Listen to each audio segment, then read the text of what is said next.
Good evening, visitors. Welcome to the Australian War Memorial's last post ceremony. My name is Karis May, and joining us today from the Australian Army is Major Clinton Schwartz.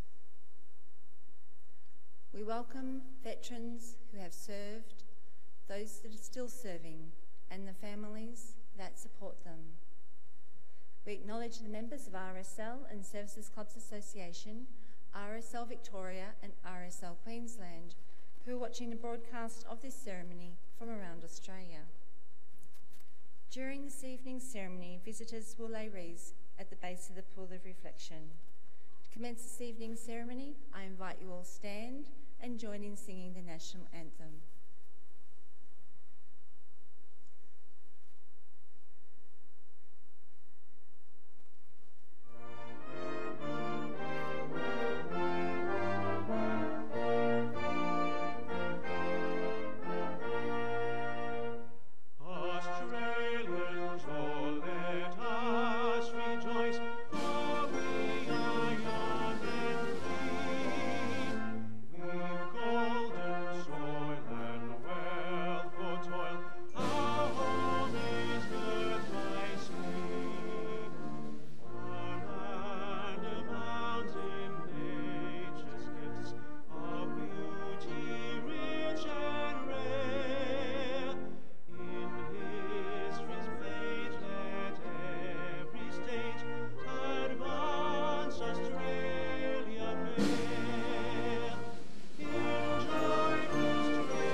The Australian War Memorial was a vision of Charles Bean, Australia's First World War official historian.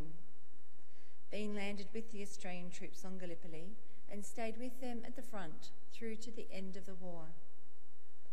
The idea of this national memorial and museum came to him at Pozieres, France, in the depths of the bloody fighting of 1916.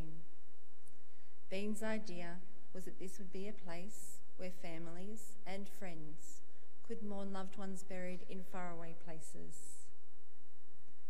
It would also be a place that could help all Australians understand what these men and women had endured and what they had done for us. Bean's vision, to which we remain true, is best expressed as inscribed at the entrance to the memorial's galleries. Here is their spirit, in the heart of the land they loved, and here we guard the record which they themselves made.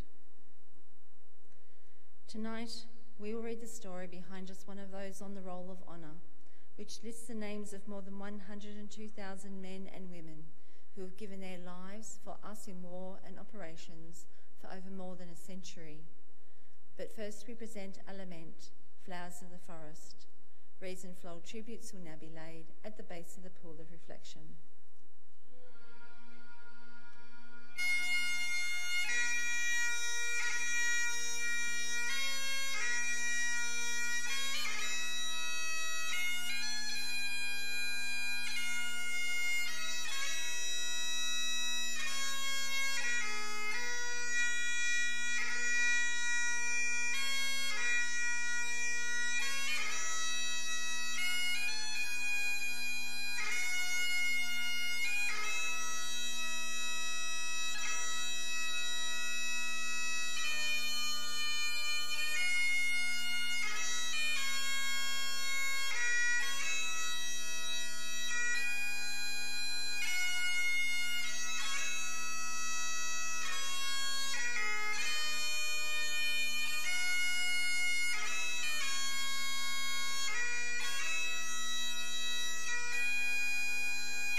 Today, we pay tribute to Warrant Officer Alexander Edward Moss.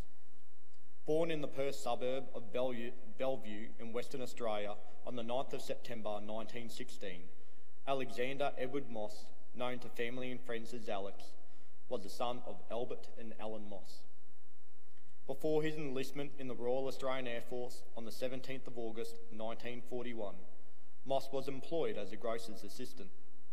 After enlisting, he began training as an air gunner. As part of the Empire Air Training Scheme, he was one of almost 27,500 RAAF pilots, navigators, wireless operators, gunners and engineers who, throughout the course of the war, joined British Royal Air Force squadrons or Australian squadrons based in Britain. Moss had become engaged to Flora Jean Walker in May 1941, and the pair soon wed. But after Moss embarked for overseas service, Flora would never see him again. Arriving in Britain, Moss undertook further training before he was posted to Number 460 Squadron, Royal Australian Air Force. Number 460 Squadron would become the most highly decorated Australian squadron in Bomber Command, and the squadron that suffered the highest casualties. Flying twin-engined Vickers Wellington medium bombers, and then the four-engined Arvo Lancaster heavy bomber, the squadron lost over 1,000 men, Australian, British, Canadians, New Zealanders and South Africans. Almost 600 Australians from 460 Squadron are listed here on the Roll of Honour. On the morning of the 19th of March 1945, 22 Lancasters from 460 Squadron took part in a raid on Hanoi, Germany. As they returned from the mission, low cloud covered reduced visibility over the home airfields of the Bomber Command Squadrons in Lincolnshire, England. The Lancaster, in which Moss was a mid-upper gunner, was being homed to RAF Kelston Airfield, only a few kilometres from 460 Squadron's home at Binbrook, when it crashed into high ground while making its approach toward the runway. Moss and all six of his fellow Australian and British crewmates were killed. Australians Pilot Officer Geoffrey Brown, Warrant Officer George McBride, and Flight Sergeants Llewellyn Grant, Jack Stacey and Rex Schrode, and British Airman Sergeant Jack David. The Australian members of the crew were recovered from the crash and are buried side by side in the Royal Australian Force plot at Cambridge City Cemetery. Alexander Moss was 28 years old. His name is listed here on the Roll of Honour on my left, among almost 40,000 Australians who died while serving in the Second World War. A photograph of his headstone is displayed beside the pool of reflection. This is but one of the many stories of service and sacrifice told here at the Australian War Memorial.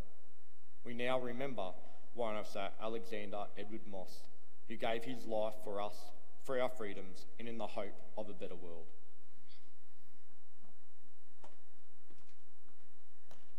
Could you all please stand for the ode and last post?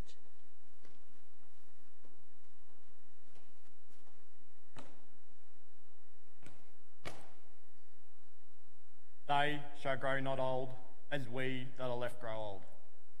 Age shall not weary them, nor the years condemn. At the going down of the sun, and in the morning we will remember them.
lest we forget.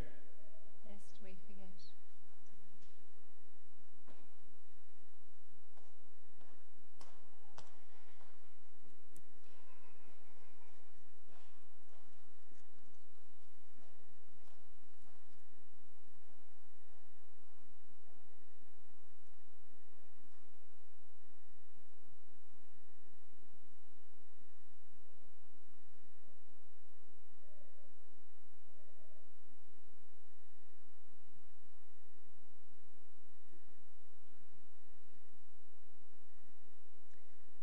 We leave you this evening with the words of the memorial's founder, Charles Bean. Many a man lying out there at Pozières or in the low scrub at Gallipoli, with his poor tired senses barely working through the fever of his brain, has thought in his last moments, well, it's over, but in Australia they will be proud of this. Ladies and gentlemen, girls and boys, that concludes this evening's last post ceremony. We would like to thank you for visiting the Australian War Memorial today, and we wish you all a very good evening. Thank you.